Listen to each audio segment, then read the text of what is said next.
Congress party की संभागीय media प्रभारी डॉक्टर प्रतिभा सिंह अपने एक प्रतिनिधिमंडल के साथ नगर निगम के महापौर अजय मिश्रा बाबा से मुलाकात की।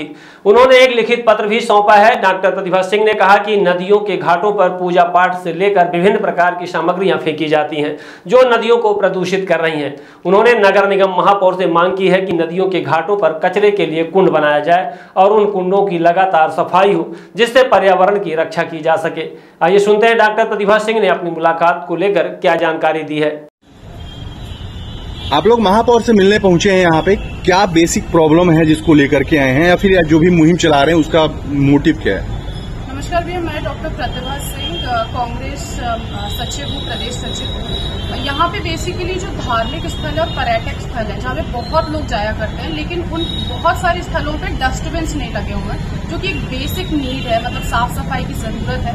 तो इसी के तहत हम लोग बाबा अजय भैया को एक लेटर देने आए थे जिसमें हमने सारे पॉइंट्स लिखे हुए हैं कि किन किन जगहों पे डस्टबिन होने चाहिए। प्लस एक बहुत बड़ी समस्या मुझे देखने में आई है सामने की जो भी पूजा पाठ का सामान होता है, जैसे कि उसमें फूल पत्ती, इवन शादी में मिले हुए कार्ड्स जो जिसमें भगवान की फोटो लगी रहती है, उन सभी कार्ड्स को लोग नदियों में या झीलों में बहा देते हैं और वही पानी सप्लाई वाटर के द्वारा हम लोगों के घरों में आता है। और सबसे बड़ी बात यह है कि बहुत सारे घरों में आरओ वाटर नहीं होता है। तो ये सारे पॉइंट्स मैंने लिखे हैं कि किस तरीके से ये जो पूजा पाठ का सामान है इसको बंद करना चाहिए, नदियों में बहाना, और हर नदी के किनारे में एक कुंड बनाना चाहिए जिसमें सारा पूजा पाठ का सामान जाए। जहाँ पे डस्टबिन नहीं है वहाँ पे डस्टबिन लगे।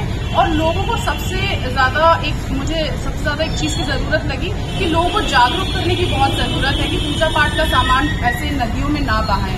तो यही सारे मुद्दे हमने लिखे हुए थे और हमने भैया को दिए भी हैं और भैया ने हमें रिसीविंग ली और भैया ने भी अपने विचार रखे इसमें। भैया का कहना ये है कि जो मंदिरों में जो भंडारा होता है जिसमें बहुत ज्यादा कचरा फैल जाता है, तो वो भंडारे भी बंद होने चाहिए। और जागरूकता अभियान का भी उन्होंने समर्थन किया। उन्होंने कहा है कि ये सब चीजें उनके दिमाग में है और वो शुरू भी करेंगे। और हम लोगों से भी कहा है कि आप लोग भी अपने स्तर पे मंदिरों में जाकर पंडितों को इस चीज के लिए जागरूक करें। फ्रंट में संडे के दिन मैं बहुत सारे लोगों के साथ मिलकर साफ सफाई करने वाली हूँ और वहाँ पे आने वाले लोगों को जागरूक भी करने वाली हूँ कि जो भी पूजा पाठ की सामग्री जो आप नदियों में बहा देते हैं उसे नदियों में ना बहाएं, और जिसके लिए नगर निगम बहुत ही जल्द कुंड बनाएगा, उन कुंड में ही आपको पूजा पाठ का सामान डालना चाहिए। टैलेंट स्कोप हमें आवश्यकता है। टेलीकॉलिंग और रिक्रूटमेंट कार्य के लिए शिक्षित लड़कियों की आपके शहर रीवा में वेतन 7,000 से 12,000 दिया जाएगा, जो कि आपके काम पर निर्भर होगा। कार्यालय का समय सुबह 10 बजे से शाम 6 बजे तक। किसी अनुभव की आवश्यकता नहीं है और 12वीं पास भी आवेदन कर सकते हैं।